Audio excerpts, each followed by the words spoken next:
Audiolibros en 15 minutos. Suscríbete al canal y explora un nuevo libro cada día. Jeremy Thorpe era un político poderoso pero arrogante con un secreto: era un homosexual encubierto.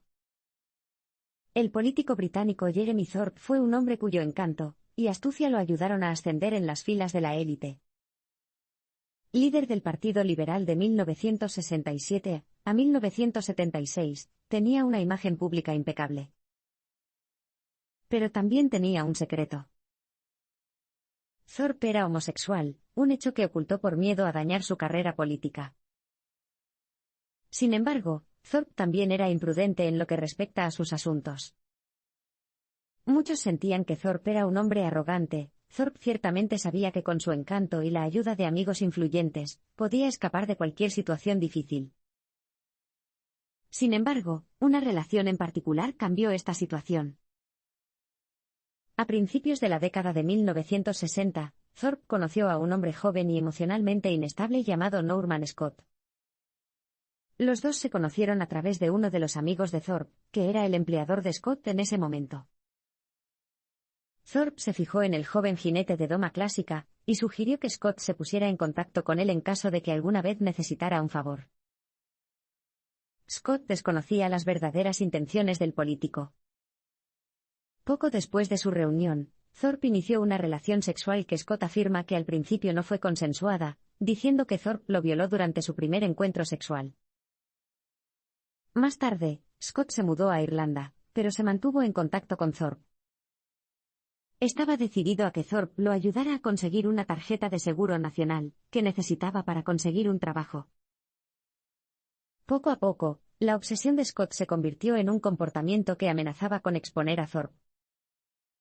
Mientras Scott viajaba, compartía historias de su aventura con el destacado político. La homosexualidad seguía siendo ilegal en esa época y, desesperado y deprimido, Scott llegó a mostrar las cartas que Thorpe le había enviado a la policía. En un momento dado, Scott incluso contactó a la madre de Thorpe y le pidió dinero. Sintiéndose amenazado, Thorpe se dio cuenta de que necesitaba ayuda externa para mantener a Scott callado sobre su relación. Dos de los amigos leales de Thorpe aceptaron ayudar al político a resolver su sórdida aventura con Scott. Muy consciente de los riesgos que suponía para Scott su carrera política, Thorpe recurrió a dos amigos leales, David Holmes y Peter Bessel, para que le ayudaran a decidir qué hacer. Holmes era abiertamente homosexual y amigo cercano de Thorpe desde sus años de estudiante en Oxford. Bessel fue miembro del Parlamento por el Partido Liberal, y un hombre de negocios fracasado conocido por su amor por los chismes.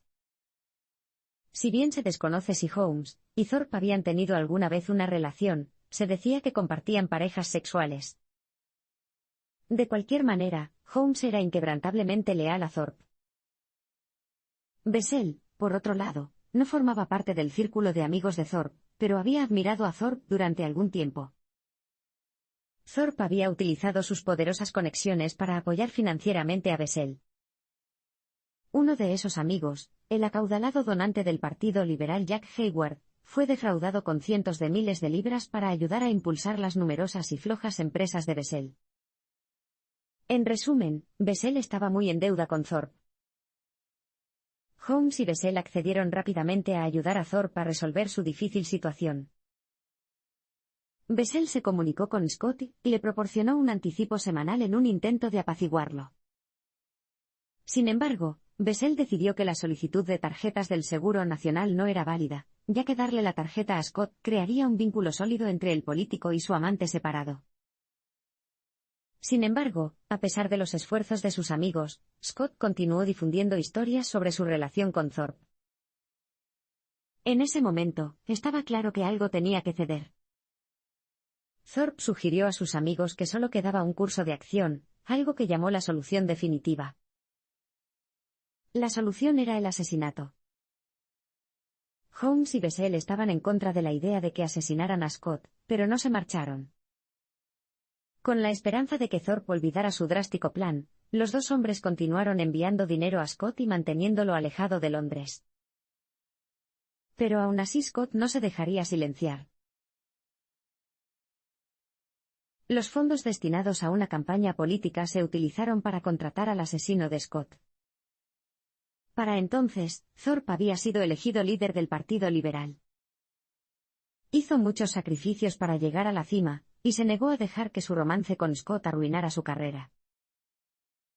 En 1975, Thorpe solicitó una donación de 17.000 libras a Jack Hayward para ayudar a financiar su lobby a favor de la reforma electoral. Thorpe solicitó que se depositaran 10.000 libras del total de 17.000 libras en una cuenta separada de la cuenta oficial del Partido Liberal. Thorpe fue impreciso en cuanto a sus intenciones con esta importante suma, pero aseguró a Hayward que la donación se utilizaría para el bien común del partido. Al final, las 10.000 libras se depositaron en la cuenta de Nadir Dinshaw, el padrino del hijo de Thorpe. Esta donación estaba destinada a pagar por el asesino de Scott. Sin embargo, el trabajo de Holmes era contratar al hombre para matar a Scott. Cuando un posible asesino se retiró, los amigos de Holmes lo llevaron hasta un piloto de una aerolínea llamado Andrew Newton. Holmes le dijo a Newton que podía matar a Scott como quisiera. A cambio, se le pagarían entre 5.000 y 10.000 libras. Newton comenzó a seguir a Scott y, después de contactar con él, lo convenció un día de ir a dar una vuelta en coche.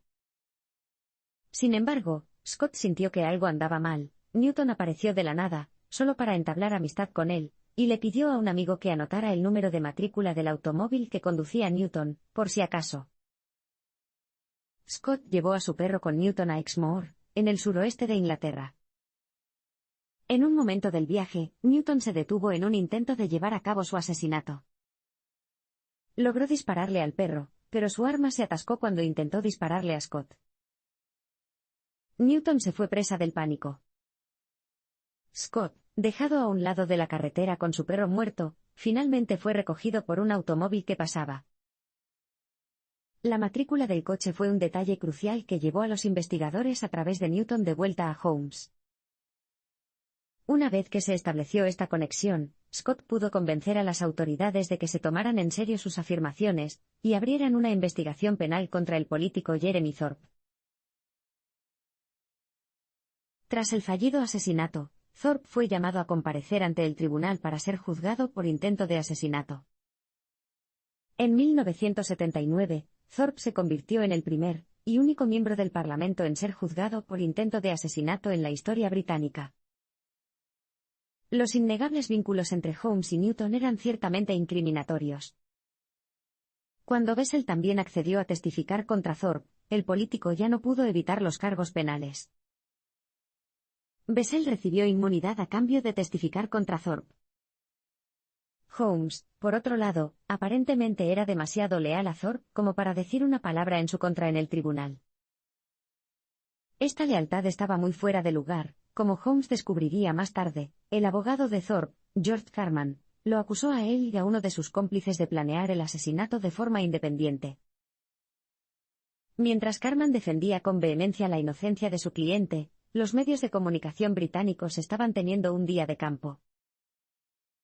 El periodista Auberon Waugh, hijo de la autora Evelyn Waugh, fue uno de los periodistas que siguió el caso desde el principio, informando a través de la revista de sátira política Private Eye. El espectáculo mediático puso a la opinión pública firmemente en contra de Thorpe. Estaba claro que su carrera política estaba empañada, quizás para siempre. Este hecho estaba claro para todos, excepto para Thorpe. El arrogante exdiputado nunca perdió la confianza. Creía que, a pesar de las probabilidades, algún día ganaría un título nobiliario. Thorpe hizo infructuosos intentos hasta 1999 para hacerlo. Al final, Carman logró absolver los cargos penales contra Thorpe. Logró persuadir al jurado durante el juicio de que Bessel, Scott y Newton eran simplemente mentirosos mezquinos y poco confiables. Las habilidades de Carman en la sala del tribunal ayudaron en gran medida a sacar a Thorpe del apuro. Sin embargo, la verdadera mano amiga, como había predicho Bessel, provino del establishment británico. Es posible que el establishment británico haya participado en garantizar la libertad de Thorpe. Mientras Carman luchaba ferozmente en la sala del tribunal, otras fuerzas entre bastidores estaban trabajando para garantizar que Thorpe no acabara entre rejas. Un amigo de Thorpe, llamado Lord Elwyn Jones, eligió al juez para el juicio penal. El juez en cuestión era Joseph Cantley, un hombre que se rumoreaba que se abstuvo de tener relaciones sexuales hasta los 56 años. Casto y puritano, el juez Cantley apenas podía imaginar que una figura política acomodada como Thorpe se viera envuelta en un asunto tan sórdido. Cantley, abiertamente inclinado a favor de Thorpe, cerró el juicio con un discurso asombroso. Declaró al jurado que creía que Thorpe era inocente, y dejó claro que si el jurado votaba a favor de un veredicto de culpabilidad, sería mejor que estuvieran 100% seguros. Sin embargo, incluso antes de que comenzara el juicio, Bessel accedió a un acuerdo que socavaría aún más su credibilidad. El Sunday Telegraph le ofreció 50,000 libras a cambio de 6 artículos sobre el caso Thorpe. El abogado de Bessel se aseguró de comprobar con el subdirector de la Fiscalía Pública si tal acuerdo afectaría la percepción del testimonio de Bessel ante el tribunal. El director le aseguró que no lo haría. Fue un consejo muy malo, o muy astuto. Estaba claro que si Bessel vendiera su historia a la prensa haría que pareciera un testigo ansioso por mentir o exagerar, acusando a Thorpe ante el tribunal con fines de lucro. Se ha especulado que Kenneth Dowling, subdirector de la Fiscalía Pública, alentó este acuerdo entre Bessel y la prensa para proteger a Thorpe y desacreditar a Bessel. El caso Thorpe es un ejemplo de cómo la clase dirigente británica se asegura de que sus miembros se mantengan alejados de los problemas, incluso a expensas de la justicia. Sin embargo, no es el único ejemplo. El caso Thorpe es solo un ejemplo de cómo el establishment británico antepone la reputación a la justicia. Las autoridades han trabajado arduamente durante décadas para enmascarar y minimizar los errores y los posibles delitos de los políticos. Un ejemplo es el caso de Cyril Smith. Smith fue un ex miembro liberal del Parlamento y, como se reveló después de su muerte, un abusador de menores en serie. En 2014, se descubrió que había más de 114 denuncias contra Smith por parte de niños de tan solo 8 años. Sin embargo, Smith nunca fue procesado durante su vida. ¿Por qué? Se reveló que los agentes de policía simplemente fueron amenazados con perder sus puestos si continuaban creando problemas haciendo públicas sus denuncias. Smith era amigo cercano de Jimmy Savile, otro pedófilo cuyos crímenes tampoco salieron a la luz hasta después de su muerte.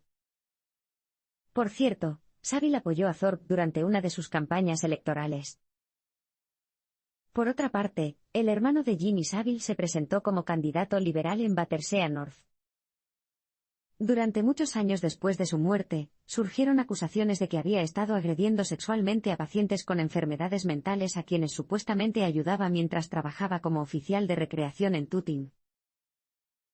Casos como estos parecen demostrar que preservar la reputación política es más importante para el establishment que servir al bien común. Si bien los escándalos sexuales a menudo parecen ser poco más que un espectáculo descabellado avivado por la cobertura de los medios de comunicación, cuando se revela que quienes están en el poder son capaces de cometer crueldad a puerta cerrada, el público no debe hacer la vista gorda.